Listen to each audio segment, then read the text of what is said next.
साथियों, कलमनो कार्निवल गुजराती भाषा के साथ साथ हिंदी और अंग्रेजी भाषा की किताबों का भी एक बड़ा सम्मेलन है। इस आयोजन का जो उद्देश्य आप लोगों ने रखा है, वांचे गुजरात, वांचन ने वधावे गुजरात, ये भी अपने आप में बहुत ही प्रासंगिक है। जब मैं गुजरात में आप सबके बीच काम कर रहा था, तब गुजरात ने भी वांचे गुजरात अभियान शुरू किया था। आज कलमनो कार्निवल जैसे अभियान गुजरात के उस संकल्प को आगे बढ़ा रहे हैं। साथियों, पुस्तक और ग्रंथ ये दोनों हमारी विद्या उपासना के मूल तत्व हैं। गुजरात में पुस्तकालयों की तो बहुत पुरानी परंपरा रही है।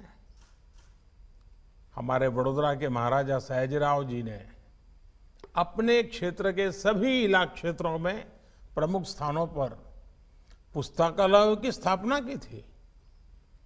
मेरा जन्म उस गांव में हुआ था जहां बहुत अच्छी लाइब्रेरी रही, मेरे गांव वडनगर में। गोंडल के महाराजा भगवत सिंह जी ने भगवत गोमंडल जैसा विशाल शब्दकोश दिया। मैं तो कभी कभी सोचता हूं, कभी लोग मुझे कहते हैं कि भाई मैं जब गुजरात में था तो परिवारों में बड़ी चर्चा होती थी बच्चों का नाम को लेकर के, और फिर वो किताबें ढूंढते थे कि बच्चों के नाम क्या रखे। तो एक बार मेरे सामने किसी ने विषय रखा, मैंने कहा आप भगवत गोमंडल देख लीजिए, इतनी गुजराती शब्द मिलेंगे आपको, उसमें से आपके बच्चों के लिए नाम के लिए अनुकूल चीज मिल जाएगी। और वाकई इतने रेफरेंस, उतने अर्थ, ये समृद्ध परंपरा हमारे पास है। ठीक उसी तरह वीर कवि नर्मद ने नर्मकोश का संपादन किया और ये परंपरा हमारे केका शास्त्री जी तक चली। केका शास्त्री जी जो 100 साल से भी ज्यादा समय हमारे बीच रहे, उन्होंने भी इस क्षेत्र में बहुत योगदान दिया। पुस्तकों, लेखकों, साहित्य रचना के विषय में गुजरात का इतिहास बहुत समृद्ध रहा है। मैं चाहूंगा कि ऐसे पुस्तक मेले गुजरात के हर कोने में, जन जन तक, हर युवा तक पहुंचे, ताकि उन्हें इस इतिहास का भी पता चले और उन्हें नई प्रेरणा भी मिले। साथियों, इस वर्ष ये पुस्तक मेला एक ऐसे समय में आयोजित हो रहा है जब देश अपनी आजादी का अमृत महोत्सव मना रहा है।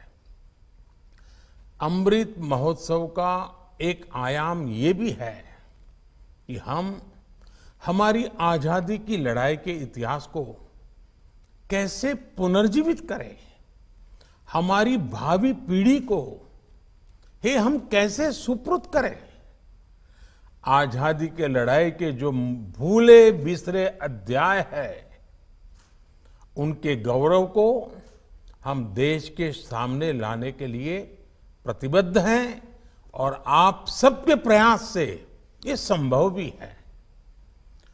कलमनो कार्निवल जैसे आयोजन देश के इस अभियान को गति दे सकते हैं। पुस्तक मेले में आजादी की लड़ाई से जुड़ी किताबों को विशेष महत्व दिया जा सकता है। ऐसे लेखकों को एक मजबूत मंच दिया जा सकता है। मुझे विश्वास है ये आयोजन इस दिशा में एक सकारात्मक माध्यम साबित होगा। साथियों, हमारे यहां शास्त्रों में कहा जाता है, शास्त्र सुचिंतित पुनि पुनि देखिय, अर्थात शास्त्रों को, ग्रंथों और पुस्तकों का बार बार अध्ययन करते रहना चाहिए तभी वो प्रभावी और उपयोगी रहते हैं। ये बात इसलिए और महत्वपूर्ण हो जाती है क्योंकि आज इंटरनेट के जमाने में ये सोच हावी होती जा रही है कि जब जरूरत होगी तो इंटरनेट की मदद ले लेंगे।